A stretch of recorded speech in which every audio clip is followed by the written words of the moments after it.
Hey, chiropractors, welcome to Modern Chiropractic Mastery with your host, Dr. Kevin Christie, where we discuss the latest in marketing, business, and professional growth with some of the leading experts in the industry. All right, welcome to this week's episode. Today I have another great interview, and this is with Dr. Erin Ducat. And we're going to discuss the cash practice, everything from maybe retrofitting your practice that's insurance-based into cash, or starting cash, or dropping some insurances. We really dive into the nuances of a cash practice. And we're not here to say that having an insurance-based practice is wrong. Honestly, it's so state dependent. There's so many other variables, and you'll hear Dr. Ducat mention a few for her, and I mentioned a few for myself, but it's really a personal and professional decision on why you would do it. And there's a lot of variables, and we really try to tease out some of those. And then if you get to that point where you say, you know what, this is something I want to do or pursue, having the confidence to do it, and then really how to do it.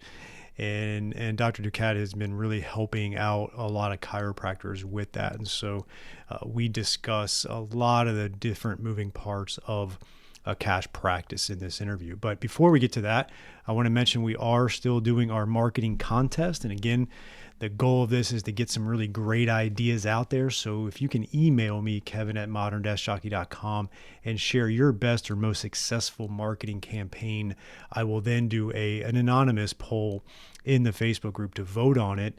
And the winner will get a free year subscription of RRS Education, which is what we do to keep up with the latest research for our practice. And it's a great platform that Dr. Sean Thistle has, and he's been kind enough to donate that for this campaign of getting some really good ideas out there, and that way we can share those with you. So if you have a great strategy or tactic or campaign that you've run, please email me, let me know, so we can get that out to the masses and start helping other chiropractors with some good marketing campaigns. All right. So here's my interview with Dr. Erin Ducat. All right. Welcome to the show, Dr. Ducat. I really appreciate your time and taking this opportunity to discuss the cash practice and everything that is involved in that.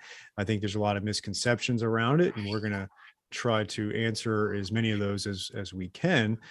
But before we do that, tell us a little bit about yourself personally and professionally, and we'll go from there. Sure.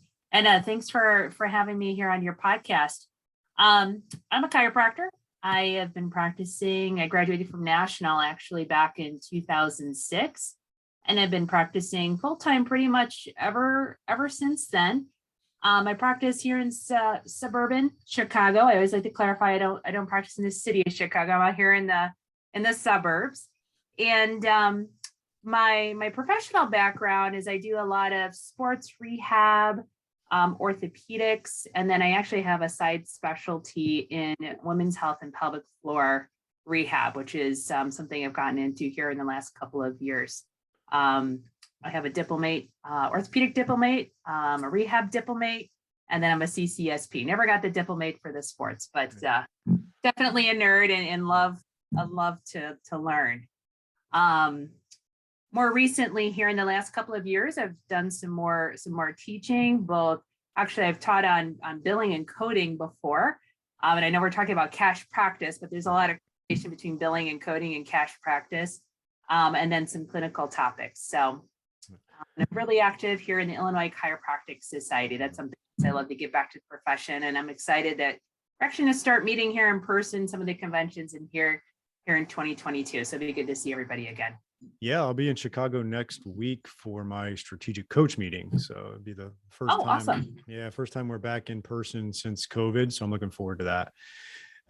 So it sounds like you have spent many years after chiropractic school and getting the diplomates and stuff. I didn't know that. That's exciting. Yeah. And I'm glad I did it right away. I feel like your brain's still in that learning mode. So if you're thinking about, I always tell people, if you're thinking about getting some additional education, just hop right onto that. Mm-hmm. That way you never get out of that student mode. And it's a lot easier than trying to get back into it. And especially if you have kids and family. I've got 2 kids. I have 2 sons. They're 8.5 and 10.5, and I'm at baseball fields, basketball practices, and things like that now. Yeah. So it's difficult to do a diploma program at this point, but doing well, it's funny because I remember I graduated in '05, so we're about the same time frame, and I spent a lot of time those first 4 years after graduating on the clinical certification side of things, and I had this thing. I wanted to get my diplomate in sports by age 30. But then what ended up happening was I opened up my own practice at age 30, and everything hit me with trying to grow that. And I just kind of put it on the back burner and ended up not getting to it, like you said. So it definitely helps to get it done early, or maybe late after the kids are out of the house, right? Definitely. Yeah. Because supposedly they say there comes a point in time where the kids want nothing to do with you, and you'll have plenty of time to go back and work on either on your practice or get some additional education for sure. Definitely. So let's dive right in. And I want to come out of the gates with just a simple question, but maybe doesn't have a simple answer for everybody. But what exactly is a cash practice? Well, that it's a great question. And that can mean a variety of things depending on who you're talking to. So I think that's why there's a lot of confusion about cash practice. First of all, cash practice doesn't necessarily mean that all you accept is cash. You might credit cards, you might accept checks. But I think what people are trying to say when they say cash practice, it's a practice. Mm-hmm. So instead of a patient using their insurance coverage to pay for your services, and they might just pay their copay or deductible or whatever the case may be, the patient's literally paying the entire bill for your services. Mm-hmm. And that patient might choose to then go submit to their insurance company for out-of-network reimbursement, but you're not getting in between the patient and then the insurance company at that point. You're dealing directly with the patient. It's a direct pay service. Yeah. So if you're a practice there's other practices that are out of network with insurances, but do all the billing for that would technically not be a cash practice. Is that correct? Well, I mean, if you're accepting assignment for the out-of-network insurance, I would contend that that's really not fully a cash practice, because you are still getting in between the patient and their insurance, and you're accepting assignment, you're waiting to get paid and kind of wait for things to get hashed out, and then you're balance billing the patient, right? At least you're not bound by network rates or other network restrictions, but you're still wrestling with that insurance company. Mm-hmm. Most cash practices, what they're doing is, you have a set fee for your service.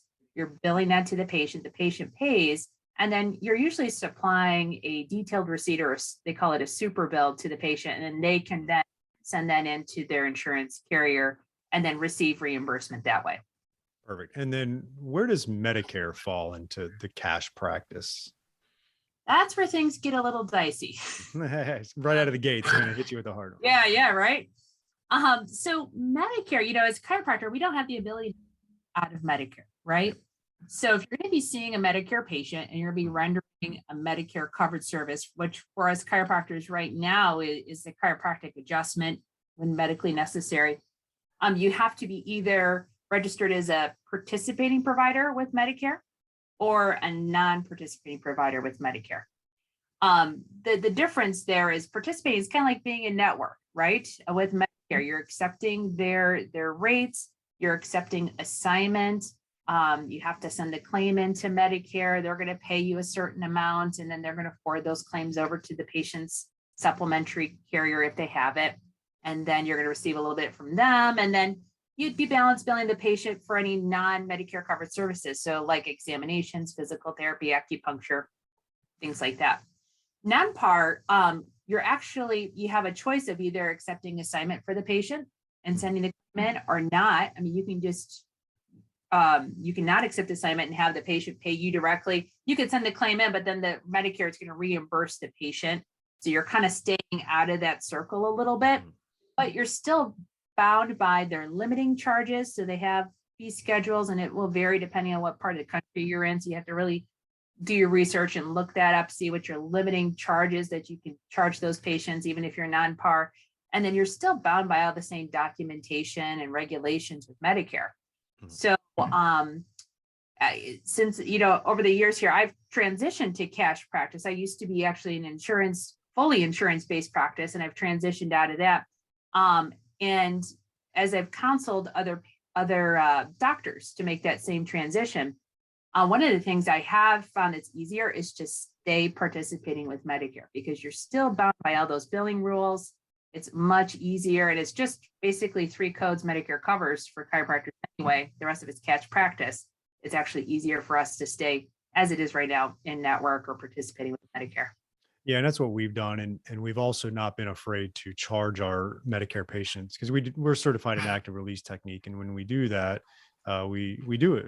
We charge them for that. Yeah. So for sure. I mean, I think it's it's a violation of federal law not to charge those Medicare patients for services that are non-covered by Medicare. So I'm not certified in ART, but I'm certified in Graston technique. So I do the same thing if I'm doing Graston on one of those patients that I charge them for it. I do a ton of rehab. So the minute we start doing rehab exercises, that's also another cash service, or acupuncture, massage, you name it. Yep. But everything outside that adjustment is automatically cash basis for those patients too. Perfect. Now, one other question on insurance that's not private insurance would be, say, auto accident insurance, right? So Sure. Do you have some people that are cash practice but still do get in the middle of the auto insurance situation? Some do, some don't. I mean, it depends probably on your state too, and what the laws are, and how do I say this? How generous the auto coverage is in your state, right? Personally, in my cash practice, what the decision I made was I would no longer accept any like third party car accident cases. Actually won't accept car accident patients that aren't current or established patients of mine. Yep. Kind of select, hand pick, and what I do is I will just use their medical payments. That's the only type of case I'll take. And if that doesn't work for that patient, then they can always be just a traditional cash pay patient, pay me, and then I'd be happy to give them the records and the receipts, and then they can wait till the settlement happens and then get reimbursed then. And you said it a couple of times. Decision I made. Yeah, you said it a couple of times, and I think it's something to really make sure that our audience understands, is that you can always give your patients the super bills and they can handle it and bill out of network, benefits, or like you said, Medicare if you're non-par, or in this case, the auto insurance. You can always give them that. It's not that hard. Absolutely. Absolutely. And in fact, at least here in this state of Illinois, it's because that's where I practice, it's actually required by my licensure to give a super bill. So if a patient asks for a super bill or detailed statement of charges, I have to give it to them.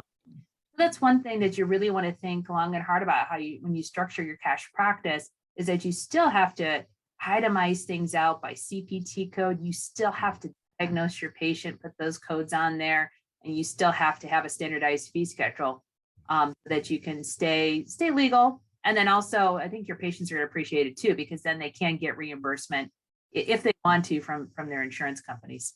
All right, docs, here is a new opportunity for you from Darcy Sullivan of Propel. She is our SEO specialist in helping out many chiropractors with their search engine optimization and making sure Google is finding you and getting you new patients. It's amazing how many new patients chiropractors can get and are getting when they do the SEO right, and a few other things. And Darcy is offering a free SEO workshop just for chiropractors, and you can sign up for that at bit.ly/propelmcm. That is bit.ly/propelmcm, modern chiropractic marketing, right? And so check out that link, and we're going to have you go over 5 SEO secrets to owning the first page of Google without buying ads. And Darcy's going to give that free workshop, 1 hour, to really help grow your practice and start churning new patients from the ever mighty Google, which is still king in the online marketing. So check that out at bit.ly/propelmcm for the 1 hour free workshop. Hey doc, are you moving office spaces, or you're a startup with your own new space, or you're like me where you need renovations because it's starting to look a little worn after about 10 years like ours is? Crossfield's Chiropractic Office Design is here to elevate you wherever you're at, and they're going to help maximize your space and flow. They're going to really help attract and retain patients, and this is going to have a great ROI on your investment when you increase that patient experience. So check out Chiropractic Office Designs by Crossfields, and we have a special link for Modern Chiropractic Marketing listeners, and that is www.chiropracticofficedesign.com/Kevin-Christie. And with that, you're going to have discounts. We're going to have direct links to a mega bundle of free resources, and you can check them out, and you can get 15 of our most popular floor plans, 5-phase checklist for a startup office, 5-point designer checklist to evaluate your current office image, and there's 30% off on all online products when you go to www.chiropracticofficedesign.com/Kevin-Christie. Definitely. Perfect. So you mentioned that you were in network with insurances. What was the determining factors to go from in-network provider or contracted provider into cash practice? Sure. Yeah, so I originally started practicing as an associate, like most of us, right? Mhm. And about a year in or so, I really wanted to add more rehab services, and that wasn't part of the model of the practice I was at. So the doctor I worked for, he suggested I start my own practice, and so I did. It happened to be the spring of 2008, though. Oh, So I remember that. yeah, beginning of practice in a recession. Yeah.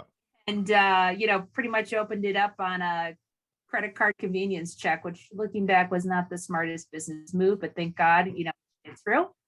And so as a result, I was like, oh my gosh, I need to get as many bodies through the door as possible. So I immediately hopped into network with every single insurance network I could find. I remember kind of scouring the web. Yeah. So I network with it all. And at the time, that model really did serve me well because it was bodies coming into the office. I got my name out there. I was adjusting. I was rehabbing. This was good. Money was coming in. But I started to notice kind of as the years went on that, man, this insurance company that was paying, just to imagine over here, $50 for a service, all of a sudden was paying me 40 and then 30. And I'm like, oh my gosh, I'm having to see more and more patients to basically bring home the same amount of money. And then I was having to hire more staff. At that time, I had, a couple of front desk assistants. I had a couple of full-time rehab assistants, and they weren't cheap to get a skilled provider. And in order to increase the volume, I had to hire more of them. And that was increasing then my bottom line. So I'm a numbers person. I sat down and I ran the numbers and I'm like, okay, this doesn't make sense. We're not going to make a go of it. So what I did is I found kind of like whatever my low hanging fruit were. I'm like, all right, these couple of insurance companies, they asked me to send so much paperwork in, they pay me the least. We're going to drop out of network with them first.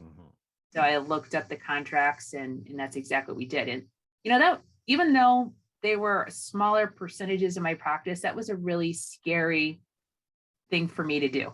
And as I work with chiropractors that are transitioning to cash, fear is like the biggest thing we have to work through, because you're like, oh my gosh, is the patient going to get angry with me?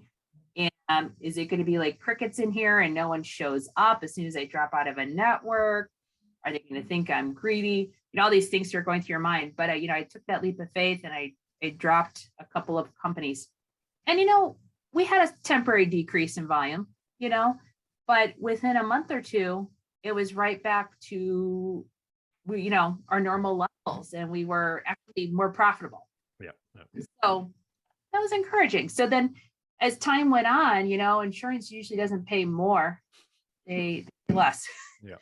So this process kind of kept occurring. We're like, well, we're going to have to drop so-and-so. And then we would go through the same process again, a little dip in volume, and then we would recover. And then finally, we got down to the point where we were just in network with a major insurance company here in Illinois and then Medicare. And that insurance company started changing things. They sent out some new medical policies, what you can do, what you can't do. They weren't covering adjustments on the same day we would do examinations. And I felt like my hands were tied. I just couldn't treat my patients the way I needed to treat them, the way they deserve to be treated. And that was kind of the final straw. I remember one night I just had it, and I told my husband, I'm like, I'm dropping out. And he's like, I've told you to do that. Yeah. But, I was just so scared. No one ever dropped out of this insurance company. No one ever heard of anyone doing that in Illinois. But I made that leap and did a lot of research, and actually found a couple of other colleagues that were doing the same thing at the exact same time. So there must have been something in the water right around then. And and I've never looked back. It totally changed my practice, changed the way that I looked at things, improved the quality of care, improved profitability, and I survived. It's been over 2 years now. There you go. Yeah, very similar for me. I opened up my own practice in 2010, and I was in network with 3 of the main 4 here down in Florida, and it was good. I started getting patients in. It was nice, but then we hit that point, like you said, where it got ridiculous. And down here, we got hammered hard by ASH. And the first one was Cigna in 2013. And so I dropped them. And I remember saying, if any insurance ever goes ASH, I'm dropping them. The one before, the one that I never was in network with was United Healthcare, because they were, I forget what it was, but it was like $40 visit, right? And it's just like, I'm down in South Florida. We have a high cost of living, high cost of running a business. I couldn't do what I wanted to do with rehab and soft tissue and adjustment for $40. So I had never gone in network with them. And I noticed when I dropped the one, I was like, oh, it's not that bad. It creates a little bit of a vacuum, and then it gets filled, and then you go to the next one. And I like how you mentioned, like, look at the ones that are the worst and get rid of that one first, digest that, and then move on to the next one potentially. Right. For sure. And, you figure out what type of communication works best with your patient base, what to do, what not to do. And if you're starting with some of those smaller companies, mess up, well, it's only 5% of your practice, right? Versus, let's take ASH, for instance, is 80% ASH, and you tackle them as your first battle, so to speak, mess up with 80%. You'll probably eventually recover, but that's going to be a much harder battle than smaller fish, for sure. And ironically, ASH was the first one that I cut out initially, because here in Illinois, we didn't have ASH, and then all of a sudden ASH came to town. And I'm like, all right, they sent me nice letters and things. I'll sign up with them, and then I soon realized, oh man, this isn't working for my practice, for my patients. So yeah, it is brutal for sure. I want to take 2 types of chiropractors. We've kind of focused on what you and I have gone through. We both are obviously similar in years of experience and kind of a similar story. But then the other flip side is the new graduate, the new chiropractor, the new business owner that is going to be starting their practice from scratch. Do you recommend for them? And I know it's hard to say yes or no or give any absolutes, but do you think it's easier to start in network, build a practice, and then take it away? Or should they just come out of the gates and go cash if they're wanting to become that at some point anyway, a cash practice? It's definitely a case by case basis. Yeah. Kind of, and I think a lot of it too has to do with whatever model you want for your office and what your overhead looks like. Like I said, I'm a numbers person. So as I do coach chiropractors and determine whether they want to transition to cash, crunching the numbers, finding out what your overhead is, how much it costs for you to render a patient visit, those are all really important things to keep in mind. And I think for a new practitioner, even though you're kind of starting from scratch, it's still important. You can't be taking patients that are going to be paying you less than it costs you to deliver that adjustment, right? Yeah. So, and then if you're in an area where, let's say you do have an ASH issue, or a United Healthcare issue, you may decide that, hey, I can't get network with them and they can't get the lights on. Now, on the flip side, you might start out, you're like, hey, I just want to get bodies into the door, just kind of like I started out. But if I were to do it again, because that's usually what people ask you, like, oh, if you're going to do it again, Erin, what would you do? I would actually start out cash practice for a couple of reasons. Profitability wise, you're making more per patient encounter. Which from a business perspective makes sense. Number two, you have a greater range of clinical skills that you can use with your patients because you're not bound by those networks. I feel like that really defines you as a provider, especially early on. So if you want to get into some more specialty techniques, if you want to do rehab with your patients, being a cash-based practice is really going to help you be able to offer those services to your patients.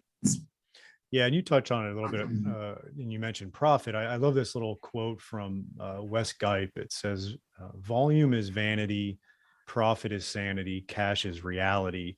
And that's, for me, has summed up the difference between my practice now and my practice before, where I think a lot of times as chiropractors, we do get hung up on volume, right? Everybody talks about, oh, how many office visits you've seen a week, how many new patients, like it seems to be a volume conversation, right? Or it's a collections conversation, right? It's like, oh, collecting $50,000 a month and stuff like that. You have no idea what the profit is, right? And that's the big difference, where you could find yourself in a scenario where, maybe your top line revenue as a cash practice might be a little bit lower, but your bottom line is better because, like you said, you need all this staff and all this stuff and billing costs and everything that go along with being an in-network provider that you don't have to do. Like I've always kind of used numbers. I looked at it in my practice. I'm always open and candid on things, but if I see 125 office visits a week, as we are now as cash and in a pretty high cash rate, I would almost have to see about 175 to 200 a week if I was in network provider to make the same collections, like top line revenue, right? But for me to service that many people in a week, I would need to add CAs to my staff, right? To be able to handle that. And so that's going to really obviously chip away at the margin of it. And so we got to get away from the volume conversation all the time. Do you find that something that, almost from a psychological standpoint, when you're working with chiropractors in this cash practice thing, is they got to throw away some of their old mindsets on volume or top line versus bottom line and all that type of stuff? Oh, for sure. And even myself, I think that was part of the psychological fear, right? I'm a typical type A personality. I like to win and I love numbers, and we would track our stats, and I felt like $1 million when we would see, hey, we saw 127 patient visits this week. Go team. But then you're right. There's a difference between, okay, there's that number, but then when you look after all the bills are paid, the size of my paycheck, home sometimes isn't that great. And I guess what did help me was, a couple of things. First of all, physically, my body was telling me I couldn't sustain the volume. And part of that was having 2 children. I mean, I only took 4 weeks off from maternity leave with both. And looking back, that was really quite crazy, but that was all I could afford. Even though I had a doctor, I had to get back in the saddle. We had to keep this machine running. We were insurance based at that point. And, but, being up all night with a baby, and then physically, just as a female chiropractor recovering from all that, it took a toll on my body. And then later on, I was actually diagnosed with a couple of chronic autoimmune conditions, which again, I'm like, okay, the body is telling me I need to slow. So I guess I was almost forced into understanding that volume isn't everything. There's definitely quality over quantity, is a valid argument here. And then as I did transition to cash, my staff shrunk, and that kind of hurt my ego a little bit in a way. The conventions and stuff, I'd bring them along and be like, yeah, look at all my people, we're coming as a crew to this, and it was a good feeling, to have that team atmosphere. But, it really was my ego. Mhm. At that point. And I realized that that really wasn't serving me, and it wasn't serving my patients the best way either.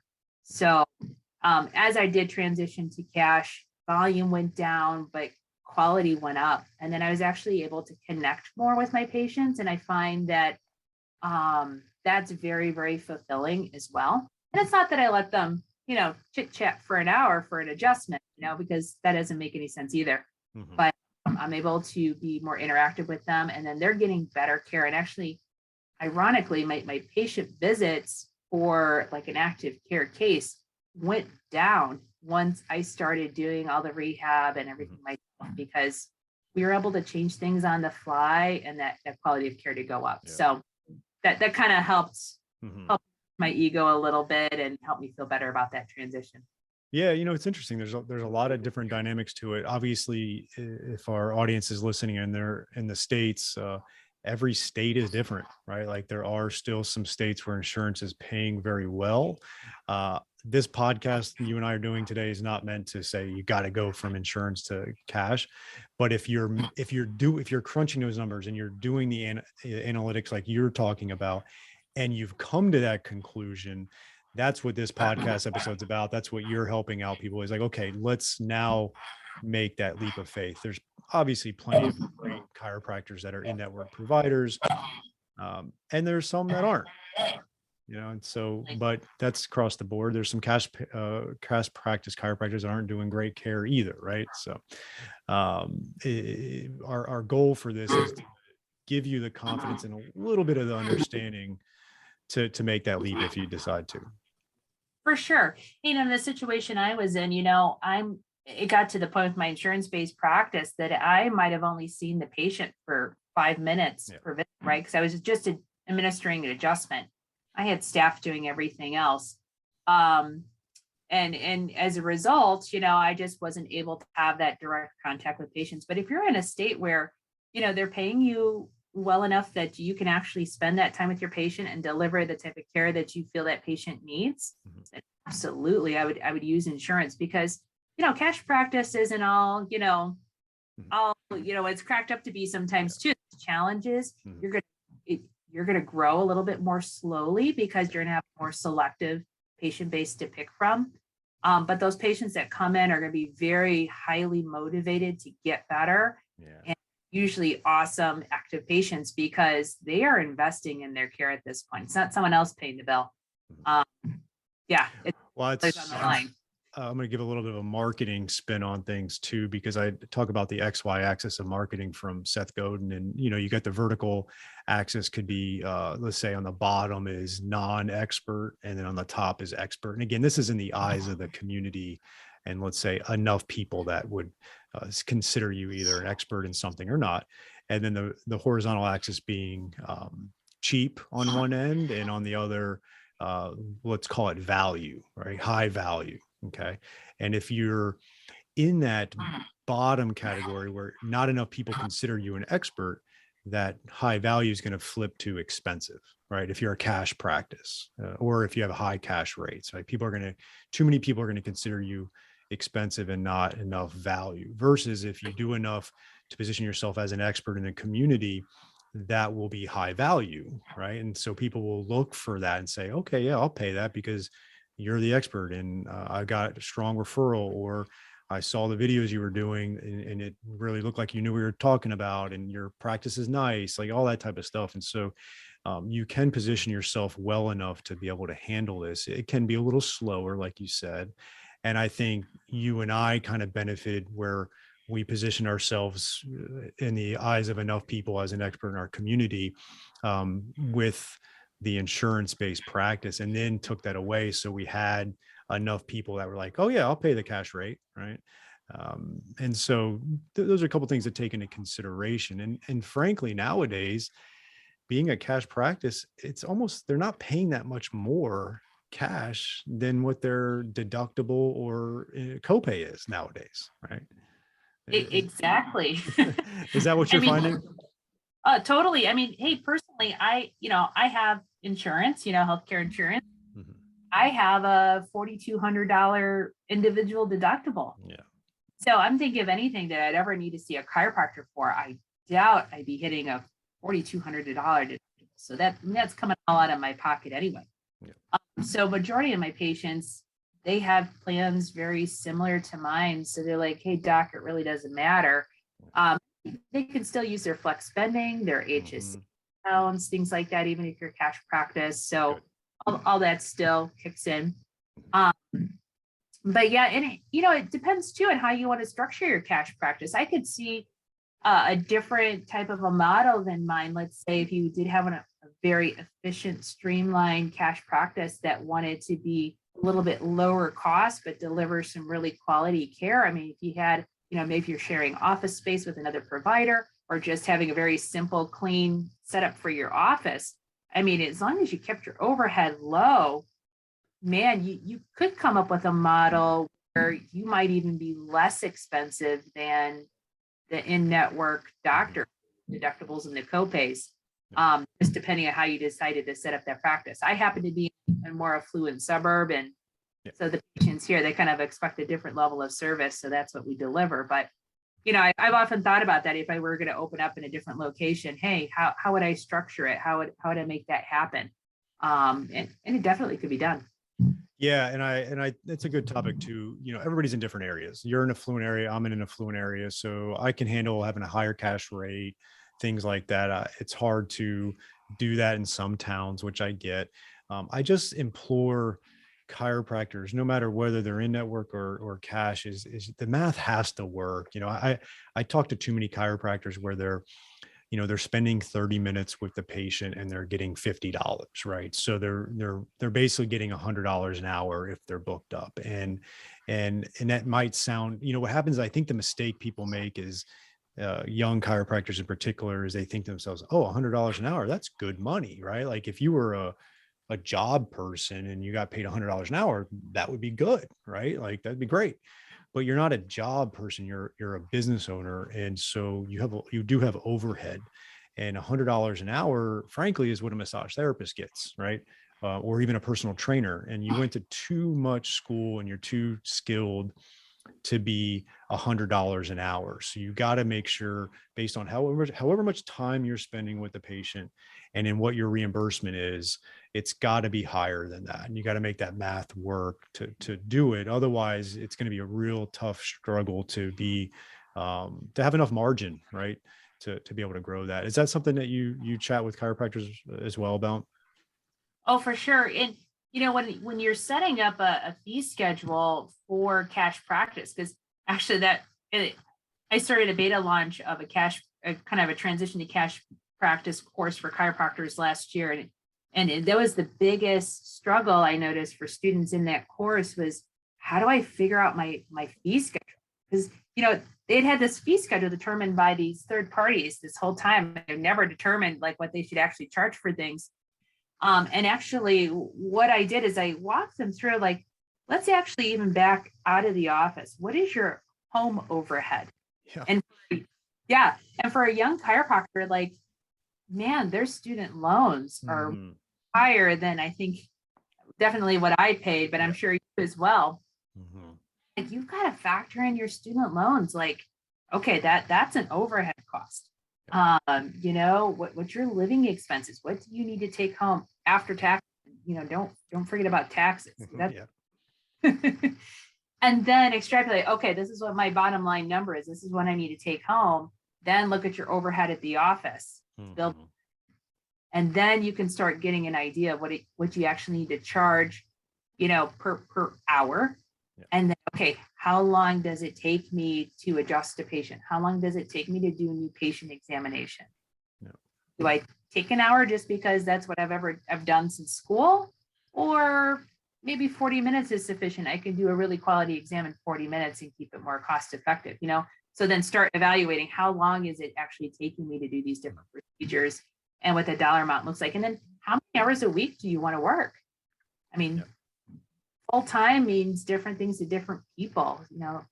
I guess there's some chiropractors out there that are treating patients 40 hours a week, but most chiropractors, I would say, aren't actually doing patient care 40 hours a week. That's a pretty heavy load. That would be, Seems like 30 hours is a typical, it seems like, give or take. Yep, give or take. Yeah. So you got to factor that in, and if you want to take time off, factor that in too. If you who takes vacations on a quarterly basis, that's wonderful, but you just got to determine how you're going to put that into your fee schedule so you can actually take trips. Yeah, and so that's margin has been something I've been kind of hammering a lot with, and too many people don't understand what profit margin really is, and so they're just getting the time and reimbursement equation wrong, and so you got to really get that squared away and reverse engineer, like you just said, which really helps out. So for sure. Perfect. What are any other potential pitfalls that someone could look out for by being a cash practice?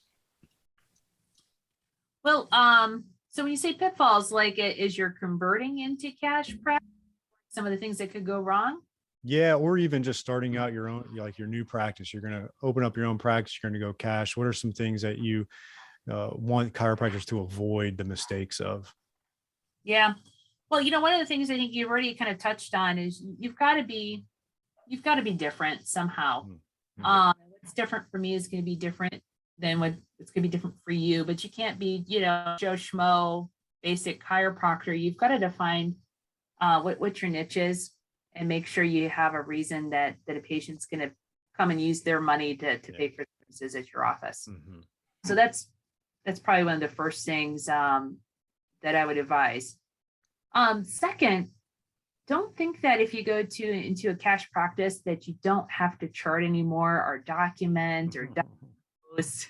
Like, obviously the burden of paperwork goes down dramatically because you're not, not worried about audits and filling out these forms for insurance companies, but you still have a duty to care for your patients. Mm-hmm. So you've got to make sure, you're doing your orthopedic testing, you're taking a proper history, and you want all that stuff documented for malpractice reasons, of course, but then also so your patients can get reimbursement too. So yes, you still have to chart as a practice, unfortunately.